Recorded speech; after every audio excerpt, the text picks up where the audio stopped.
Pemirsa, permintaan makanan dan minuman selalu meningkat tajam jelang Lebaran. Namun peningkatan itu juga seringkali membuka peluang masuknya produk makanan dan minuman berkualitas rendah ke pasar Indonesia. Lantas bagaimana dengan Lebaran tahun ini? Apakah pencegahan produk makanan dan minuman berkualitas sudah cukup ketat? Dan bagaimana seharusnya perlindungan konsumen nasional terhadap makanan berkualitas rendah? Kami akan membahasnya lebih dalam bersama dengan Ketua BPKN, Bapak Rizal E. Halim. Pak Rizal, terima kasih sudah bergabung bersama kami di Zona Bisnis BN Channel. Terima kasih, selamat pagi Mbak Mercy. Baik. Salam sehat. Salam sehat juga Pak Rizal.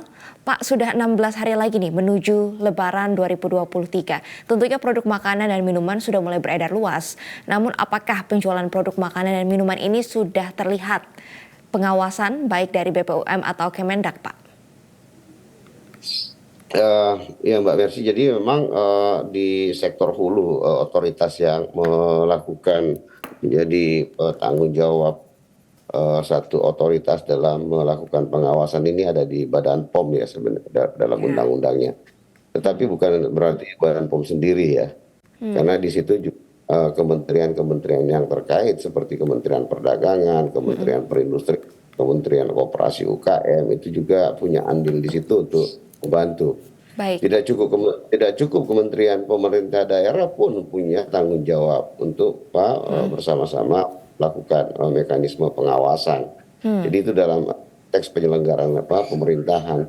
Di sisi penegak hukum juga aparat penegak hukum punya tanggung jawab untuk melakukan pengawasan, apakah itu kejaksaan ataukah kepolisian. Jadi Pak harusnya ini pekerjaan bersama. Baik. Dan Pak untuk melindungi masyarakat kita. Baik, kalau dari Kementerian Perdagangan di Badan Perlindungan Konsumen ini tupoksinya seperti apa Pak? Apa yang dilakukan untuk bisa mencegah peredaran makanan dan minuman yang berkualitas rendah, terutama saat permintaan sedang tinggi-tingginya saat ini? Ya, kalau Kementerian Perdagangan tentu salah satu tupoksi di Kementerian Perdagangan sesuai dengan Undang-Undang Perdagangan yaitu pengawasan peredaran barang dan jasa ya. Itu yang ada di kementerian. Sementara bagi kami di Badan Perlindungan Konsumen Nasional memastikan bahwa konsumen mendapatkan hak-haknya sesuai dengan amanat Undang-Undang Nomor 8 Tahun 99, termasuk tadi mendapatkan produk yang sehat, benar, sesuai dengan apa yang tertulis di kemasan dan seterusnya. Baik Pak Rizal, kalau kita lihat dari tahun ke tahun selalu ada saja nih produk makanan dan minuman yang berkualitas rendah atau juga banyak makanan beredar yang sudah kadaluarsa Pak. Namun bagaimana nih BPKN dalam melakukan perlindungan terhadap konsumen di periode Lebaran tahun ini? Pak, kami sepanjang bulan Ramadan ini sejak di hari ketiga dan sementara lagi berjalan ya. Saat ini kami ada sekarang berada di setengah-tengah masyarakat. Sebagian teman-teman sekarang kita turunkan ke lapangan ya. Di Jabodetabek, kemudian Jawa Timur, Jawa Tengah, Jawa Barat. Memang Sumatera ada satu tapi tidak bisa banyak. Itu daerah-daerah yang jauh kami agak kesulitan karena sumber daya kami sangat terbatas. Baik. Tetapi untuk daerah-daerah Sumatera, Kalimantan, Nusa Tenggara itu ada satu titik yang kami jadikan sampel. Nah, sementara daerah-daerah lainnya kami berkomunikasi dengan teman-teman pemerintahan daerah di setempat untuk melakukan pemantauan, monitoring dan seterusnya. Baik. Nah, daerah yang sudah kita lakukan selama 2 minggu ini ada di Jabodetabek tentu saja, kemudian di Jawa Barat di beberapa titik, Jawa Tengah beberapa titik, Jawa Timur di beberapa titik, kemudian ada di Sumatera satu titik, Nusa Tenggara satu titik hari ini bergerak.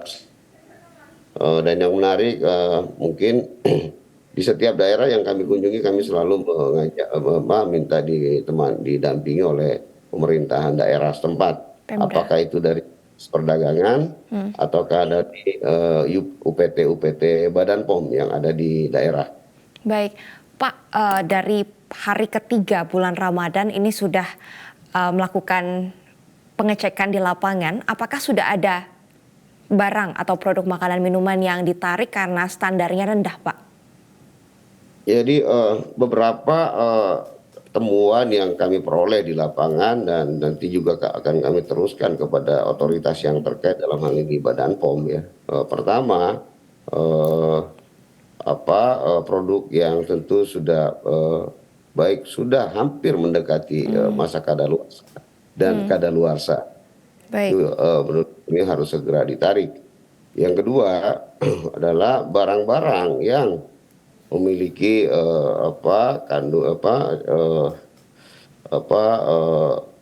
pengawet ya, Pengawet. apakah itu formalin, dan makanan-makanan yang mengandung zat pewarna yang berisiko dan itu juga menurut saya perlu menjadi perhatian.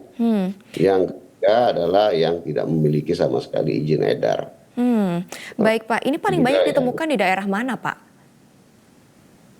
menurut kami temuan di semua titik yang sudah kami lakukan itu hampir sebagian besar ada ya, walaupun tidak banyak.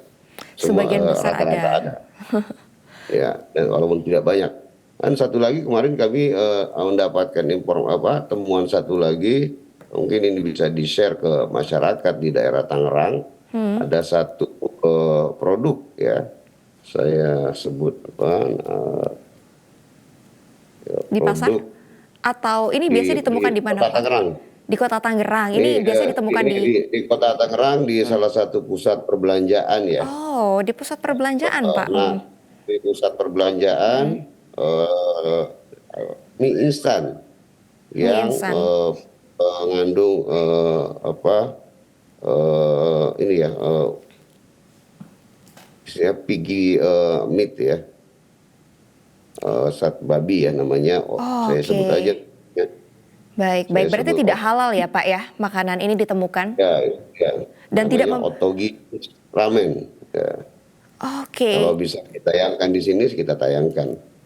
baik. Ini di daerah Saya Tangerang tidak halal, berarti tidak punya izin saya edar juga, Pak? eh, izin edarnya sementara kami cek ya, tetapi tidak halalnya sangat jelas karena di keterangan ini karena produknya impor.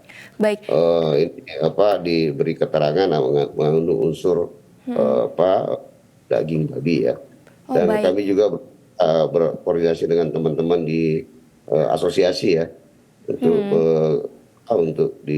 mengecek dan memberi Baik. teguran bagi pemasok. Baik, Pak, ini bentuknya mie instan yang biasa dikonsumsi oleh masyarakat atau mie yang dijual di pinggir jalan, Pak, atau yang UMKM ini seperti apa, Pak, bentuknya?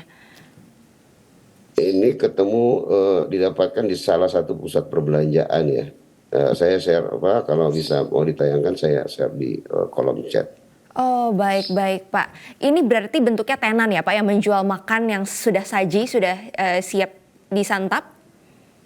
Ya, mie instan ya. Saya dugaan Mie saya instan, sih oke. ini ada banyak beredar ya di masyarakat. Cuman apakah di pusat perbelanjaan, supermarket, minimarket, warung, kelontong atau pasar tradisional ya.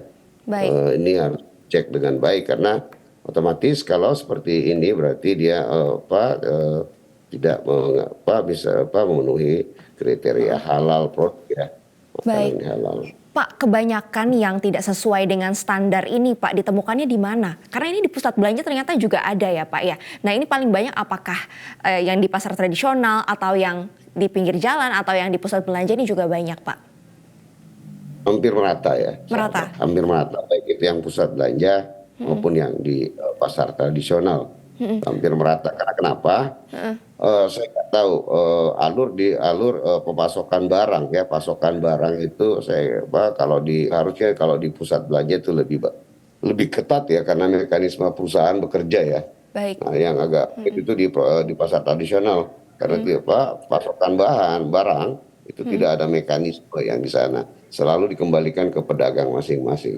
Baik, ini kan pemerintah dan berbagai pihak terus bekerja ya, Pak, untuk menciptakan jual beli makanan dan minuman yang berkualitas. Tapi dari sisi konsumen sendiri apa nih saran dari Pak Rizal supaya kita bisa memilih barang-barang yang sesuai dengan kualitas yang kita bayar begitu, Pak? Pertama, masyarakat tentu harus lebih hati-hati, waspada terhadap makanan, barang-barang pangan yang akan dikonsumsi tidak hanya sepanjang bulan Ramadan dan Lebaran, tapi juga selama sepasca Lebaran. Pertama, cek kalau itu barang-barang kemasan atau diperhatikan kemasannya. Di situ ada tanggal kadaluarsanya, kemudian ingredients atau komposisi makanan itu mengandung apa saja, dan cek izin edar barang tersebut, kemudian sertifikat halal dan sebagainya. Nah, Oke. memang dalam konteks ini kita memang agak kesulitan ya, karena identifikasi terhadap izin edar, kemudian sertifikat halal ini masih mudah dipalsukan dan sebagainya. Oke. Nah, salah satu usulan kami nanti yaitu bagaimana barang kemasan-kemasan ini diberi satu chip atau QR code yang tidak bisa dipalsukan, sehingga masyarakat juga bisa mengecek dengan sekedar men-tap dengan Oh, ponselnya, lihat barang ini apa sih sebenarnya. Jadi oh, itu baik. lebih lebih praktis, dan saya pikir teknologi bisa kita manfaatkan saat ini. Baik, itu tentunya menjadi harapan kita bersama ya Pak, supaya teknologinya Ya, semakin mumpuni dan masyarakat bisa dengan mudah melihat produk yang ia beli ini komposisinya apa, izinnya seperti apa, dan tanggal kadaluarsanya seperti apa. Terima kasih ya. Pak Rizal E. Halim sudah bergabung bersama dengan Zona Bisnis hari ini. Sukses sehat selalu Pak, selamat kembali bertugas.